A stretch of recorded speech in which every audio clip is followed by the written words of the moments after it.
அனைவருக்கும் வணக்கம் நண்பர்களே. இந்த தொகுப்பு ரொம்பவே முக்கியமானது.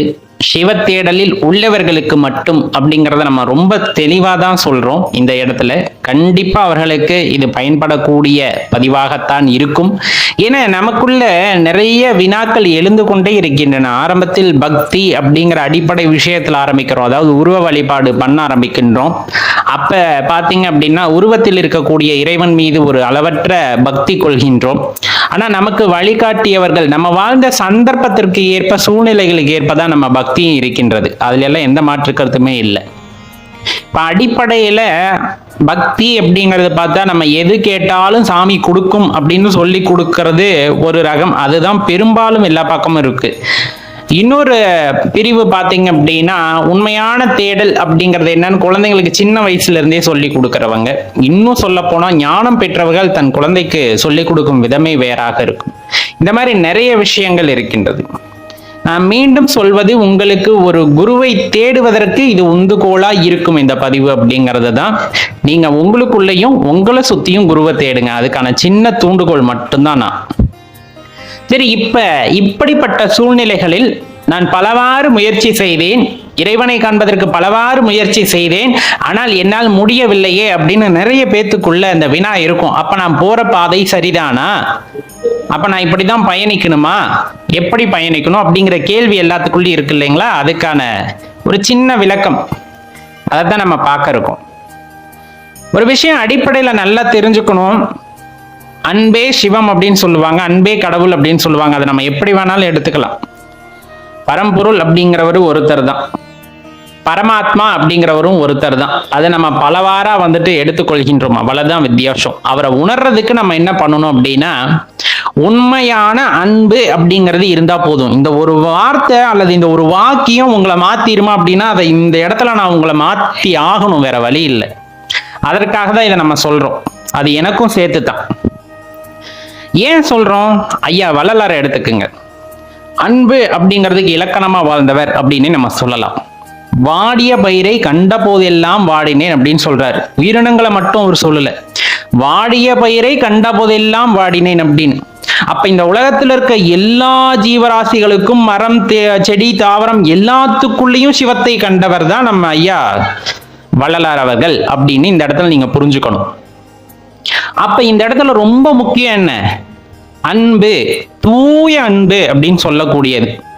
எப்ப தூய அன்பு வரும்? எப்படி நம்ம அதை தெரிஞ்சுக்க முடியும்? இப்ப நமக்கு நல்லா தெரியும், சைவ நெறியை வளர்த்தவர்கள் நிறைய பேர் இருக்காங்க. நம்ம பட்டியலிட்டு சொல்லிக்கொண்டே போகலாம். ஆதி காலம் முதல் இன்று வரை பார்த்தீங்கன்னா சைவ நெறி தலை தோங்க நிறைய பேர் அரும்பாடு பட்டு கொண்டிருக்கிறார்கள். அவர்கள் பாதத்தை எல்லாம் நாம் கழுவி அதை நாம் கண்களில் ஒற்றிக்கொள்ள வேண்டும். அவ்வளவு புனிதர்கள் அனைவருமே. 1000 பல்லாயிரம் பாடல்களை இறைவன் மீது பாடியுள்ளார்கள். எப்படி அவங்களுக்கு அந்த ஆற்றல் வந்தது? அவர்களும் இந்த புவியில் சாதாரணமாக உங்களையும் என்னையும் மாறி பிறந்தவர்கள் தானே. எப்படி அவர்களுக்குள் அந்த ஆற்றல் வந்தது அப்படின்னு சிந்திச்சீங்கன்னா இறைவனை காணக்கூடிய அந்த விடயம் நமக்கு கிடைத்துவிடும். இப்ப சாதாரணமா அந்த நால்வர்கள் எழுதினதாகட்டும், அல்லது நாயன்மார்கள் ஆகட்டும், இல்ல சித்தர்கள் பெருமக்கள் சிவனை பற்றி எழுதியவர்களாகட்டும், பல்லாயிரம் பாடல்களை பாடியுள்ளார்கள். அதையெல்லாம் நம்ம படிச்சாலே நம்மளுக்குள்ள நெறி வந்துடும், இல்லைன்னா சொல்லல. ஆனா அப்படி முயற்சி பண்றவங்க சிலருக்குமே இறைவனை காணக்கூடிய வாய்ப்பு கிடைக்கவில்லை. அப்படின்னா நான் தான் மீண்டும் சொல்லிவிட்டேன், தூய அன்பானது உங்களிடம் இருக்க வேண்டும். தூய அன்புனா எப்படி? நல்லா கேட்டுக்குங்க. உள்ளம் உருகும் அளவிற்கு உனக்குள் அந்த அன்பு இருக்க வேண்டும். இறைவனை பாடும் போது உன்னோட கடைக்கண்கள்ல நீர் அருவி மாறி பொங்கணும்.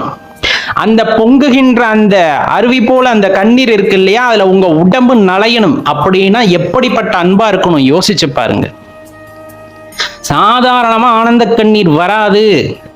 ஆனந்தத்தின் உச்சத்திற்கு செல்லும் போதுதான் உங்களது கடைக்கண்களில் நீர் பெருக்கெடுத்து ஓடும். அந்த பெருக்கெடுக்கின்ற நீரால் உங்களது உடல் நலையும் அளவு உங்களின் அன்பு அங்கு இருக்கணும். அதுதான் ரொம்ப முக்கியமான விஷயம். அப்படி ஆனந்தத்தில் கூத்தாட வேண்டும். எப்படி? இறைவனை பாடும் போது கடைக்கண்களில் நீர் பெருகி அந்த உடல் நலையும் அளவு ஆனந்தம் வெளிப்பட்டு நாம் கூத்தாட வேண்டும். அப்பையும் பார்த்தீங்கன்னா உங்களுக்கே வார்த்தை உதிக்க வேண்டும். இறைவனை பாடியவர்களின் பாடலை எடுத்து நாம் பாடலாம். அவர்கள்லாம் பெரியோர்கள். அதை நாம் பாடலாம், பாடும்போது பெரிய அறிவு பெரிய ஞானம் கிடைக்கும். ஆனால் எப்போ உண்மையான அன்பு வெளிப்படும்? உங்கள் உள்ளத்தில் இறைவனை நினைத்து உங்கள் வார்த்தைகளை கொண்டு பாடலை பாடும் போதுதான் உண்மையான அன்பானது அங்கு பிறக்கின்றது. உள்ளம் முருகும் நீங்க அப்படி பாடும் போது. அப்படி முயற்சி செஞ்சு பாருங்க, கட்டாயமா வரும், வராம போகாது. எவ்வளவோ சந்தர்ப்பங்களில் நாம் மாட்டி முழித்திருப்போம், திக்கற்று நின்று இருப்போம். எப்படி வெளியே வர்றதுனே எனக்கு தெரியல, இந்த சந்தர்ப்பத்திலிருந்து எப்படி வெளியே வர்றதுனே தெரியல. ஒரு நொடி அப்படி ஸ்தம்பிச்சு நின்றுப்போம், என்ன நடந்ததுனே தெரியாது. அந்த இடத்தை விட்டு நம்ம வெளியே வந்திருப்போம். அந்த சந்தர்ப்பத்திலிருந்து நம்மளை இறைவன் அழகா வெளியே கொண்டு வந்திருப்பார். அந்த ஆச்சரியத்தை உன்னால் பேச முடிகிறதா, உன்னால் பாட முடிகிறதா? அதுதாங்க அந்த இடத்துல உண்மையான அன்பு. அப்படிப்பட்ட உண்மையான அன்பு இறைவன் மீது இருந்தால் அவரே வழிகாட்டுவாருங்க. அவரே உங்களுக்கு குருவாக இருந்து வழிகாட்டுவார். ரொம்ப முக்கியமான விஷயம். இன்னும் பாத்தீங்கன்னா நிறைய பேர் எனக்கு குரு கிடைக்கல, குரு தேவை அப்படிங்கிற அந்த மனநிலையிலே நம்ம இருக்கோம். ரொம்ப முக்கியமான விஷயம், குரு கிடைப்பதற்கு முன்னால் நாம் அவருக்கு தகுதியான சீடராக இருப்போமா அப்படிங்கிற அந்த கேள்வியை உங்களுக்குள்ள கேட்டுக்குங்க. ரொம்ப முக்கியம். நம்ம மனசை பண்படுத்த வேண்டியது இருக்கு. என் குருவிற்கு நான் நல்ல சீடனாக இருப்பேன்ங்கிறத நீங்க உறுதிப்படுத்திங்க. தினமும் அவ்வாறு உங்களை பூஜித்து வாருங்கள். நான் ஒரு நல்ல சீடனாக இருப்பேன், நான் உண்மையான அன்புள்ளவனாக இருப்பேன், எல்லா உயிரினங்களின் மீது சம உரிமையும் சம அளவு அன்பும் வைக்கக்கூடியவனாக இருப்பேன், நான் ஒரு நல்ல சீடன் தொடர்ந்து சொல்லிக்கிட்டே வாங்க. கண்டிப்பா இறைவன் நல்ல குருவை உங்களுக்கு கண்ணில் காட்டுவார். உங்களுக்கு சரியான குருவை கண்ணில் வந்துட்டு தென்பட செய்வார். கண்டிப்பா அவங்களும் உங்களுக்கு வழிகாட்டுவாங்க. அதுதான் ரொம்ப முக்கியம். இந்த இடத்துல இறைவனை அடைவதற்கு உண்மையான அன்பு அப்படிங்கிறது தேவை அப்படிங்கறது நம்ம சொன்னோம். எப்படி இருக்கணும்? நம்மை மறந்து நாம் பாட வேண்டும். நம் அனுபவங்களால் இறைவனை பாட வேண்டும். அந்த அளவுக்கான அன்பு உள்ளிருந்தால் தான் அப்படிப்பட்ட வார்த்தைகள் வரும். அப்படித்தான் நமது சைவத்தை வளர்த்தவர்களும் சரி, சிவநெறியை வளர்த்தவர்களும் சரி, உள்ளத்தால் உருகி தன்னுடைய உணர்வுகளை வார்த்தைகளில் வடித்து அந்த பாடல்களை கொடுத்தார்கள், சிவகதி அடைந்தார்கள். அதுதான் ரொம்ப முக்கியம். சிவ தரிசனமும் பெற்றார்கள். அதே போலதான் எப்படி நான் இறைவனை அடைய முடியும்? திருமூலர் பெருமான் வந்துட்டு ரொம்ப அழகா சொல்றார். பாடவல்லார் நெறி பாட அருகிலேன், ஆடவல்லார் நெறி ஆட அருகிலேன், நாடவல்லார் நெறி நாட அருகிலேன், தேடவல்லார் நெறி தேடுகில்லேனே அப்படின்னு சொல்லிட்டு ரொம்ப அருமையா ஒரு பாடல்ல விளக்குறார். 96வது பாடல் திருமந்திரத்துல. அதுல படி பாத்தீங்கன்னா நிறைய பேர் வந்துட்டு உள்ள முருகி பாடி இறைவனை அடைகிறார்கள். சில பேரு உள்ள முருகி ஆடி இறைவனை அடைகிறார்கள்.